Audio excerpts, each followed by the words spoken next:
Hello, ladies and gentlemen. My name is Cadet First Class Michaela Donahue.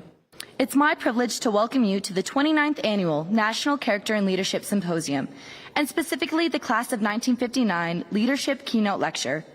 Please join me in recognizing our generous sponsor, the United States Air Force Academy Class of 1959.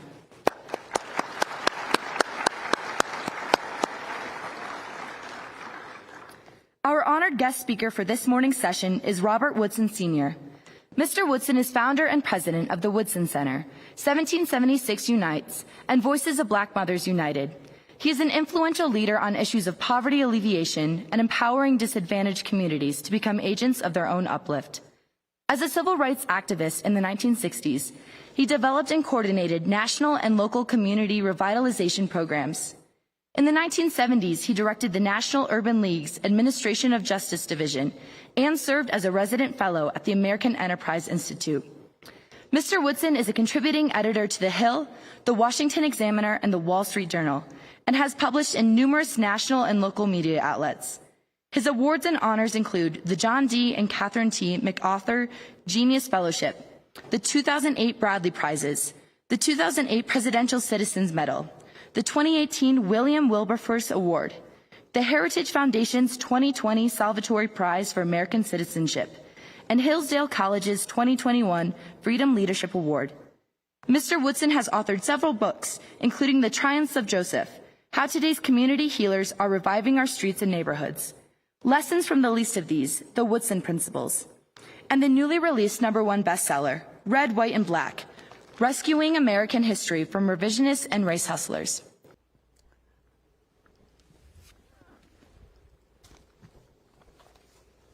Good morning. There's a prayer that I utter each time before I speak, and I commend to you. Lord, give me the strength to tell and pursue the truth, especially when it's inconvenient to me. George Bernard Shaw asks, must a Christ die in torment in every age to save those who lack imagination? Because imagination is more important than knowledge. And that if you want to go someplace that you haven't been, that you have to be willing to do something you haven't done. I was delighted to hear General Clark's opening remarks when he talked about the need for us to go out of our comfort zone. Nowhere is this true than today. Just like to give you a little background. I was born during the Depression in 1937 in Philadelphia, Pennsylvania, in a low-income black neighborhood. The North was segregated as well in our small community, but 95% of all households had a man and a woman raising children. Elderly people could walk safely in our community without fear of being assaulted. I never heard a gun fired in all that time. My father, who was a World War I veteran, he fought in the Black Forest of Germany among the Harlem Hellfighters, but he died of war-related wounds when I was 9, leaving my mother in a rough neighborhood, although it was safe, with 5 children and a 5th grade education. So I had to rely on a small group of friends as my extended family. And since they were a year older than I was, they graduated, I found myself unaffiliated. And you don't grow up in those neighborhoods unaffiliated. And so I then quit high school 3 months into my 17th birthday, and I joined the Air Force, enlisted. And I got on an airplane for the first time and went to Sampson Air Force Base, and I was one of 400 young men processed into the Air Force. And my first cultural shock was I grew up believing that black people were a majority in America until I got up to Sampson Air Force Base. I said, where all these people come from? But what was significant about that experience is that immediately I heard people with Southern accents. I was in a flight of 80 young men.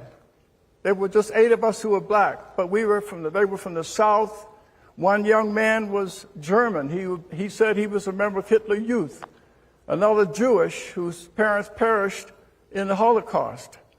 But the Air Force had immediately blended us in to a cohesive unit, and there were no conflicts throughout.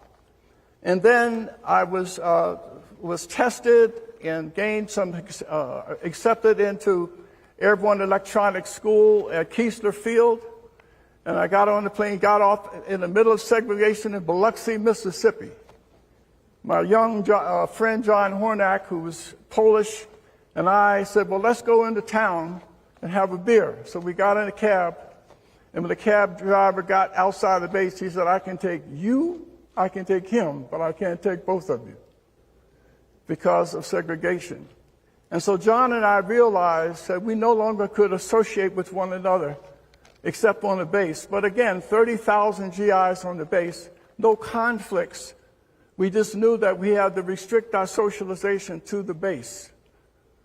But also what happened was some of the airmen had a graduation party on the beach that was contiguous to the base, and they were arrested and fined.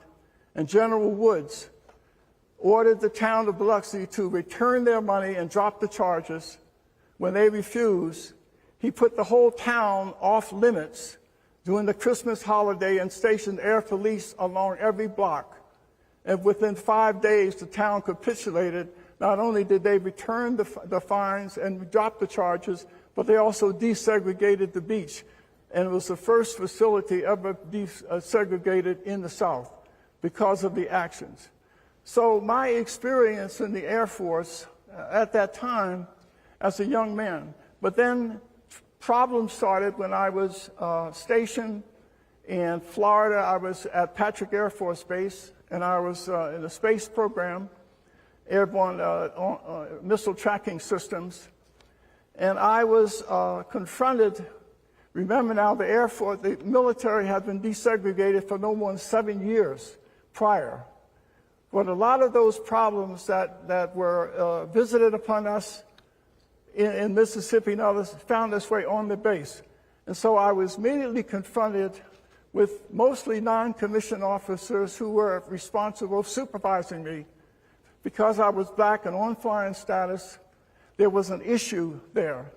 And I faced constant harassment from just a few men. And one of the things that they did was they would fly me every time I was on classes at night. They would fly me. And so I protested against this and got that changed. But they were supposed to, I was supposed to fly a mission at night with the whole the network of bases open, missile sites open.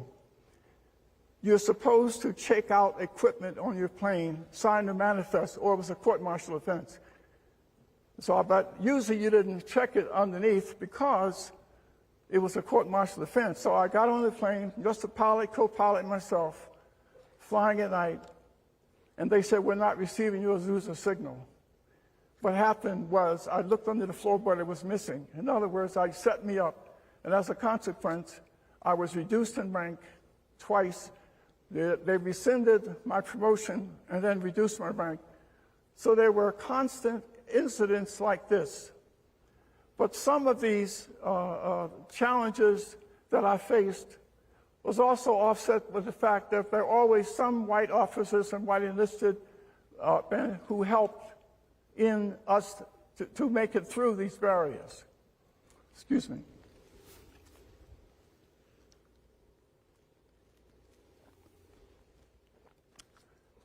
But throughout that period, I had some very valuable lessons that I learned.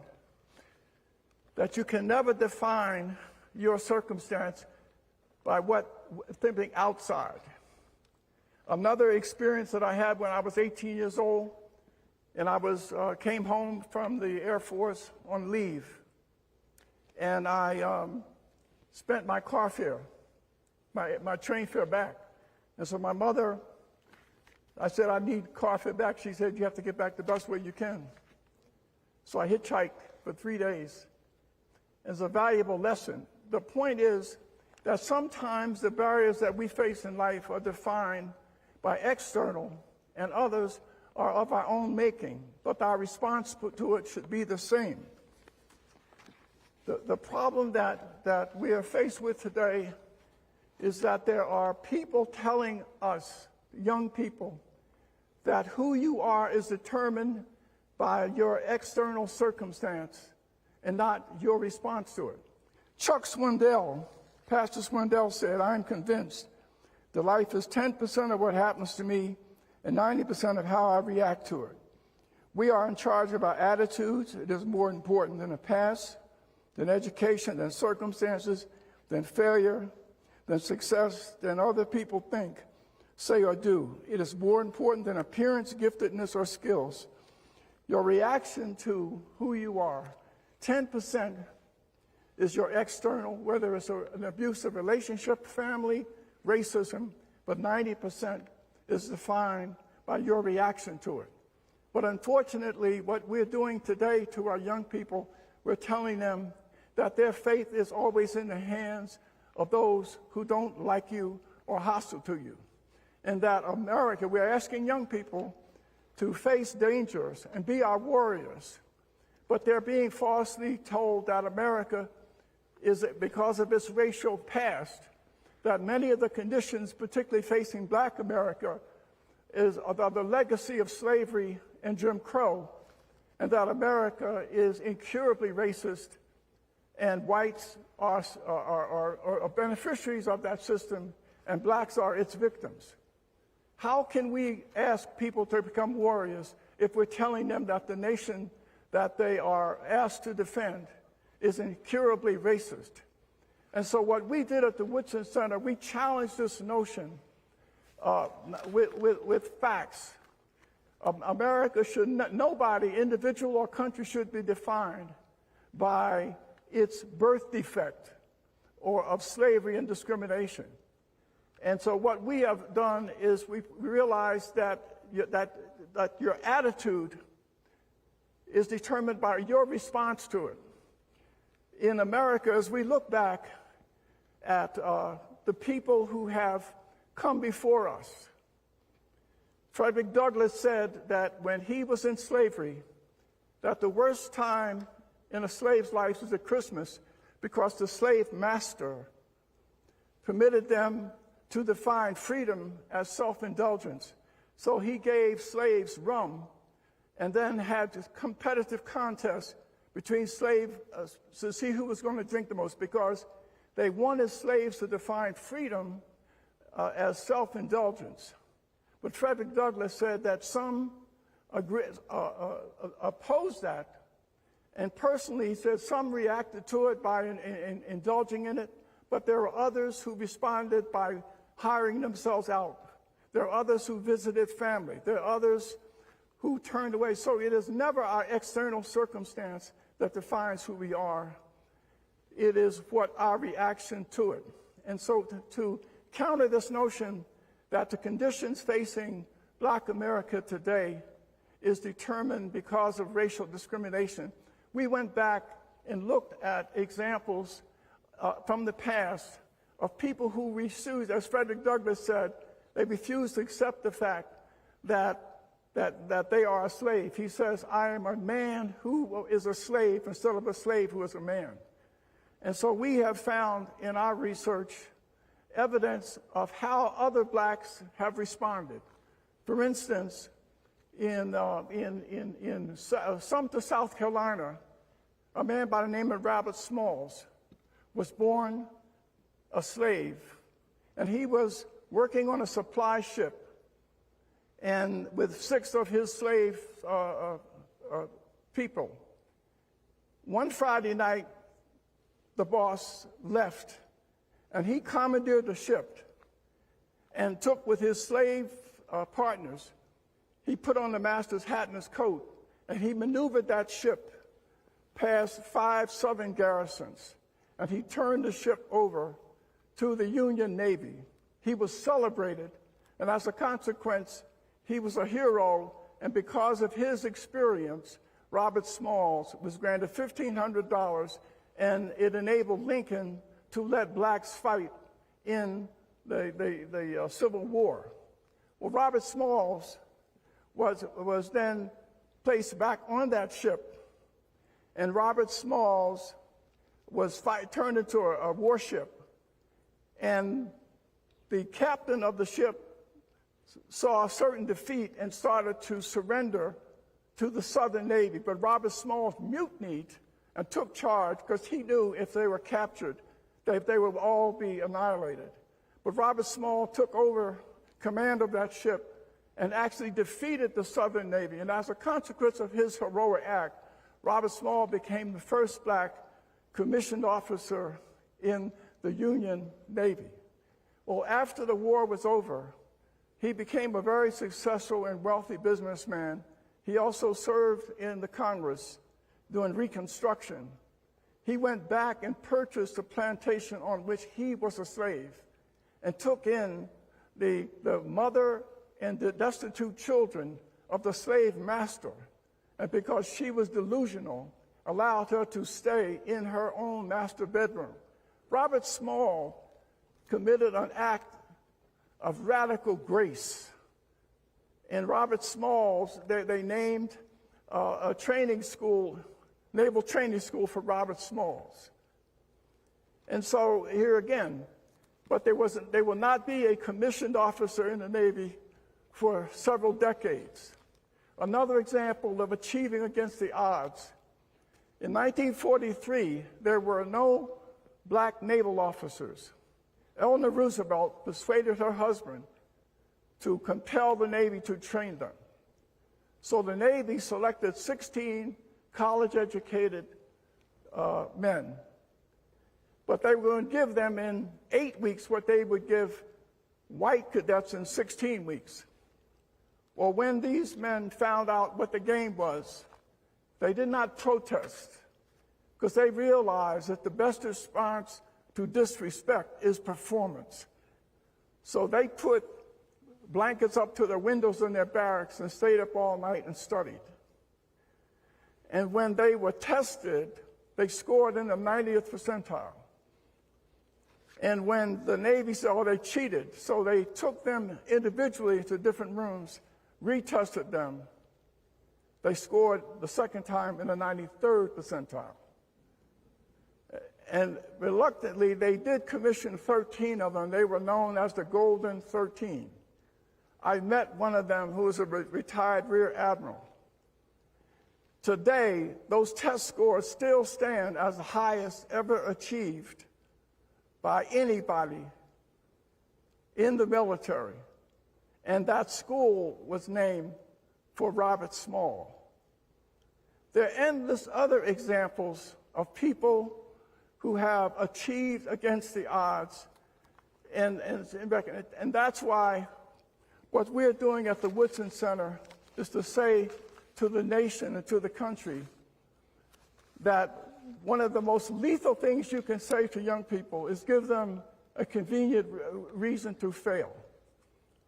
And so what we at the Woodson Center is saying to young people that we must rebuild our own nation based upon the accomplishments of low-income people in these communities, and that your capacity to excel is not determined by race or anything.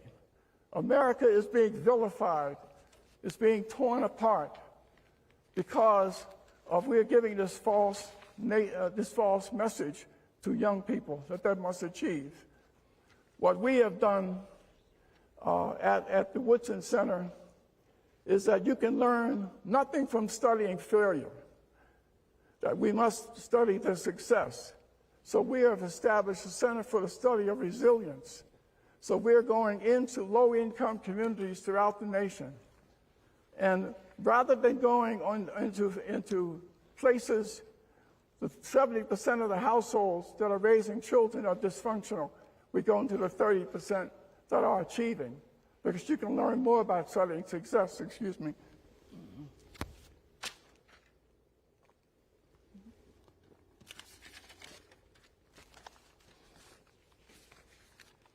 So what we're doing is that we are going into these low-income neighborhoods, And we are finding examples of people who are achieving against the odds and beginning to resource those neighborhood health. When God has oriented the human body towards strength, so that the moment there's disease, healing begins. If America is to achieve, and we must understand that we must support healing agents within there and never be defined by opposition,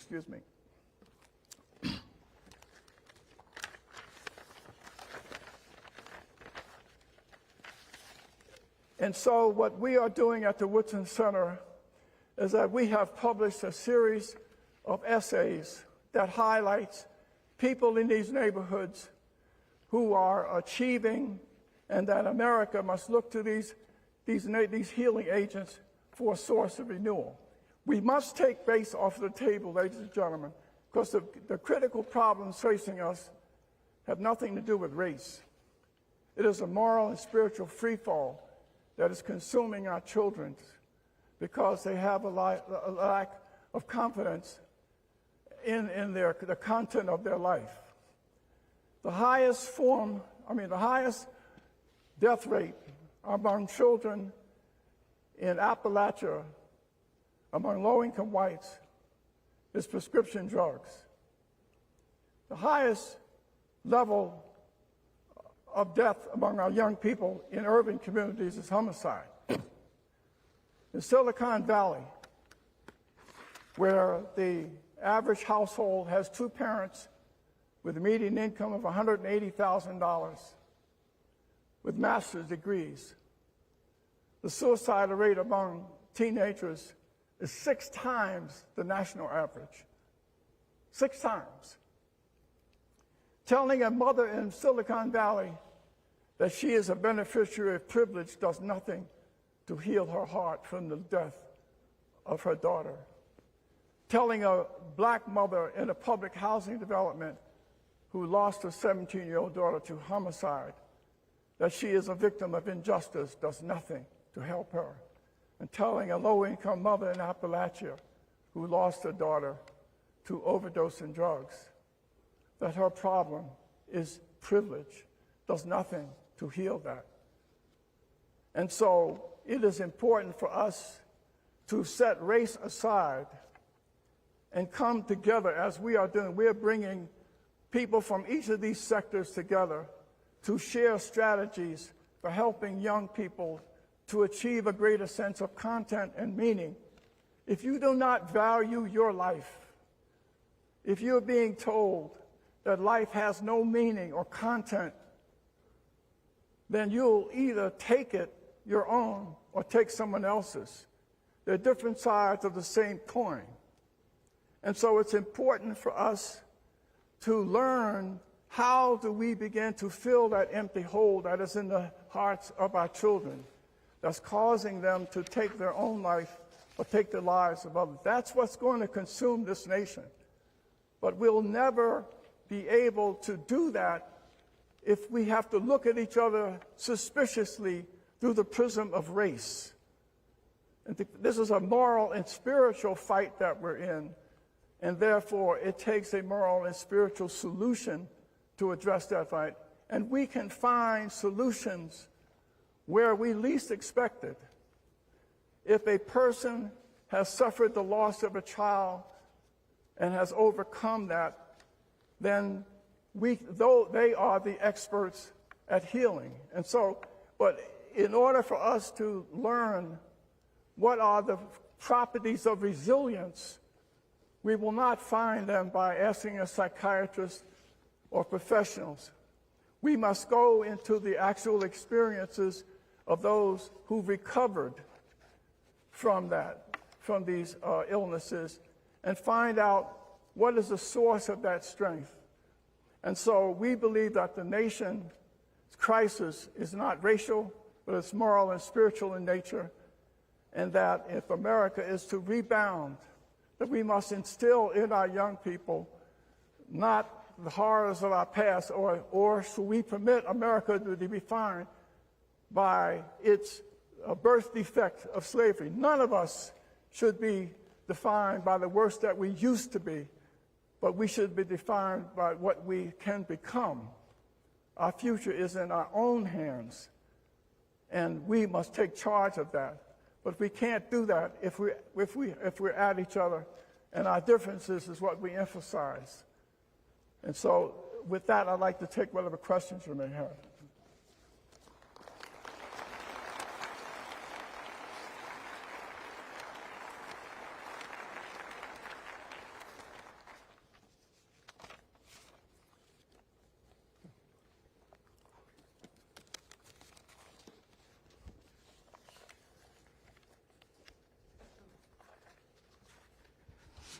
Hey, sir.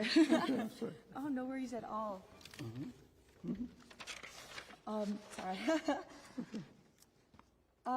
At this time, Mr. Woodson, thank you so much for your message this morning. At this time, I would like to open the floor for questions. Our in-person attendees can ask questions at the microphones positioned in the audience. Virtual attendees may type a question in the discussion board aligned with the session on the NCLS event platform.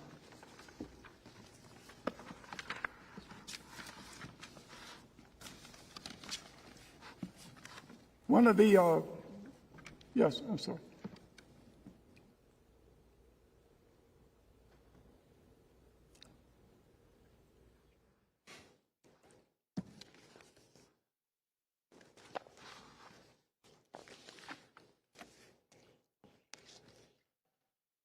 Yes.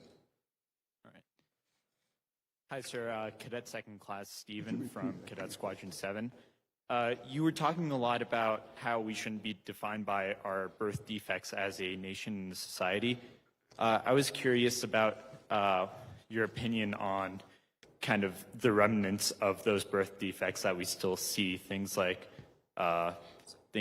voter suppression, housing discrimination, education, things like that, that are still effects of slavery and Jim Crow laws.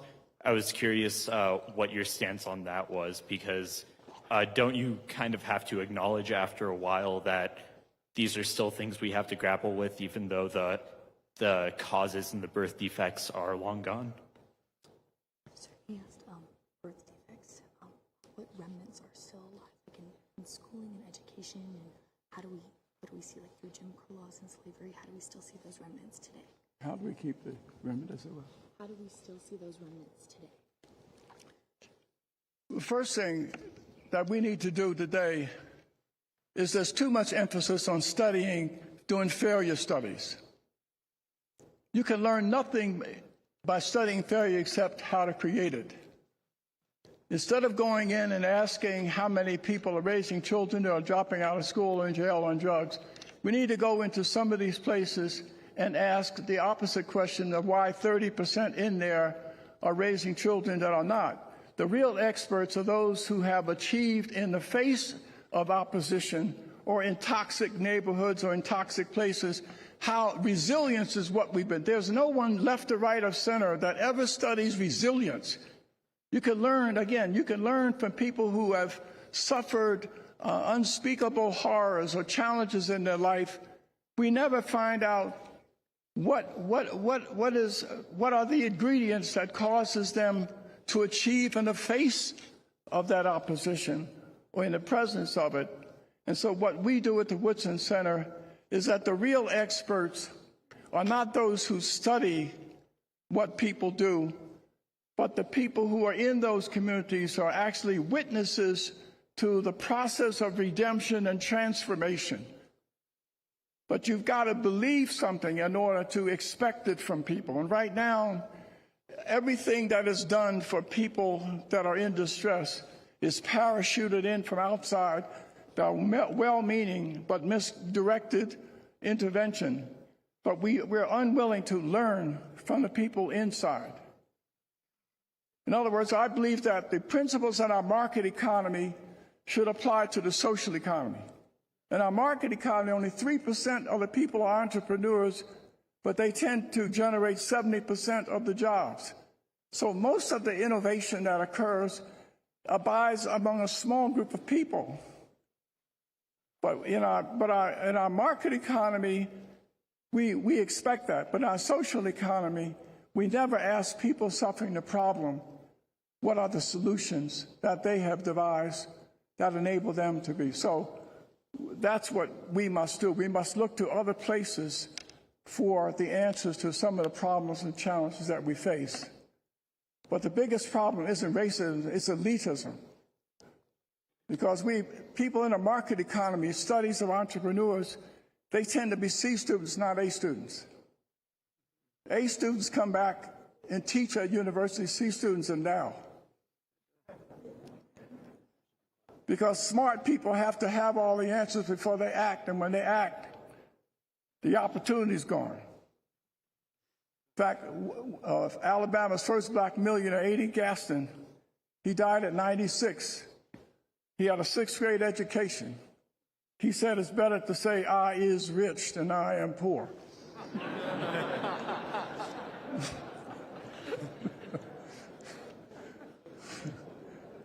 So those are but then again, we have the 80 Gastons of our social economy, but they're ignored. Go ahead.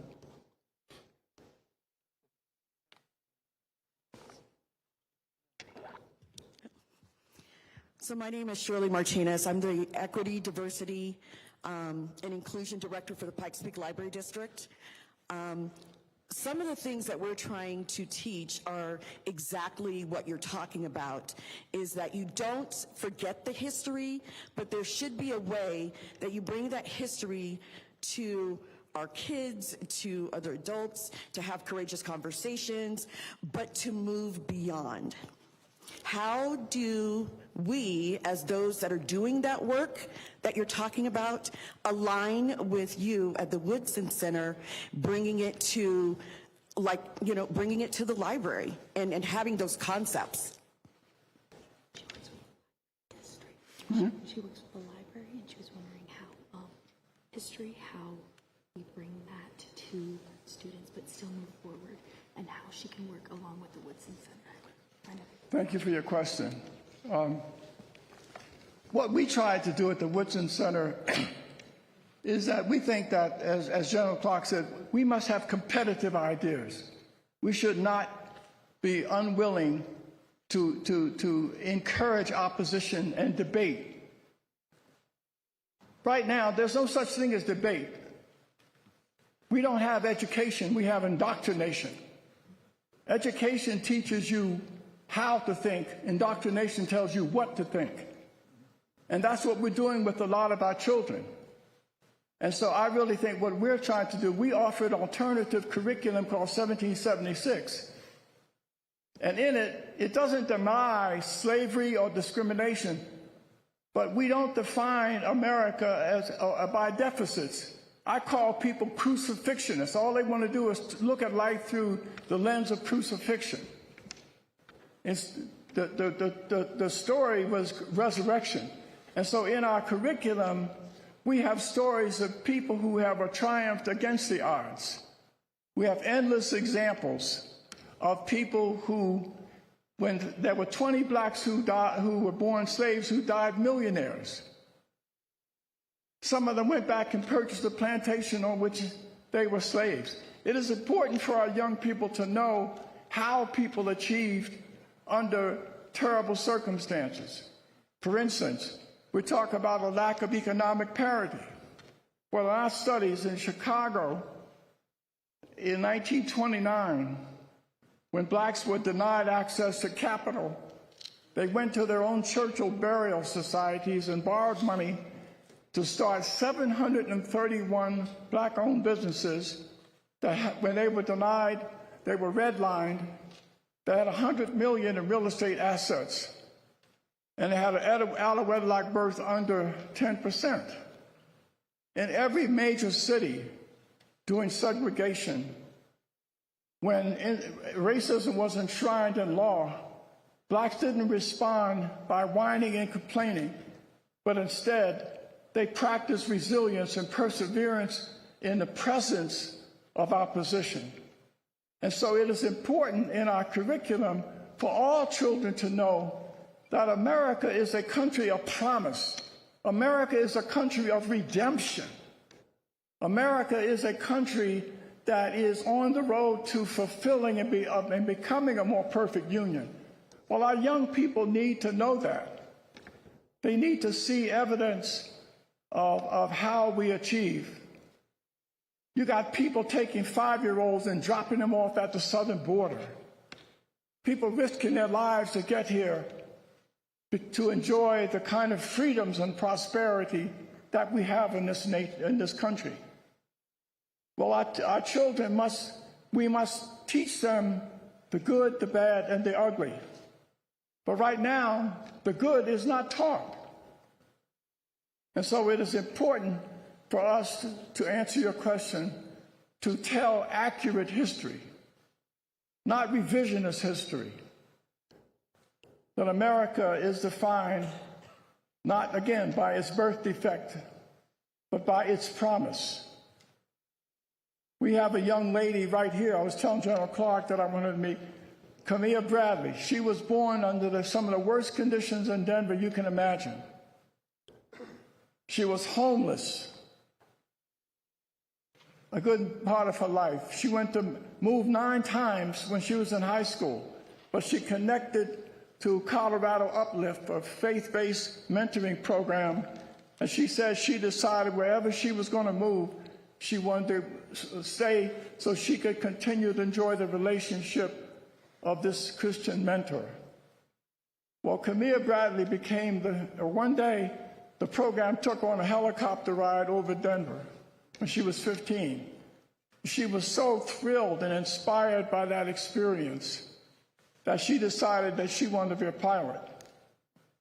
So she finished high school and went on to aeronautics training and pilot training, and she graduated at the top of her class. She's the first member of her family to graduate high school, first to finish college, and now at age 23, she's a licensed commercial pilot instructor. But she says she does not want to be a check mark on some diversity scorecard, because she got what she got because of her hard work and perseverance and belief. Well, we need to hold up young women and young women like this. And we should seek others who have achieved under the worst and most challenging circumstances, and we must honor and praise them and help them to become witnesses to other young people that redemption, recovery, and transformation is possible. Instead of always giving them excuse for failure. Nothing is more lethal than providing people an excuse for failing. And that's what we're doing when we tell people, oh, you're the victim of systemic racism, or you're the victim of this. That in order to get greater black participation, we need to modify and reduce the standards at the bottom so you can achieve at the top. It doesn't work that way. So we must have the courage to speak up and speak out against these assaults and offer evidence from the past. If we were able to achieve at a time when racism was enshrined in law, when we have no political representation, when the schools were underfunded, we achieved anyway. There are 5 black high schools at the turn of the century in 5 major cities that had crowded classrooms, crumbling buildings, used textbooks. Every one of those black high schools out-tested every white high school in those 5 cities in 1920. If we could achieve in the face of this opposition, we need to go back and find out how to apply those old values to the new challenges that we're facing today.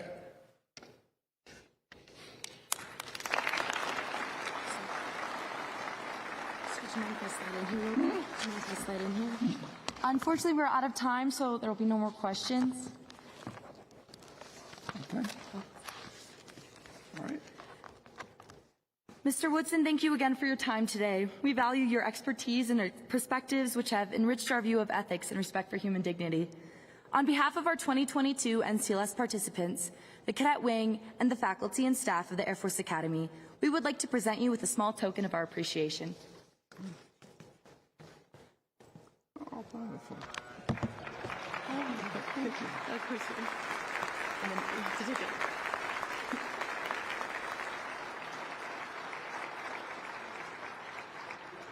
Thank you, Serge, so much. Thank you. Here you go.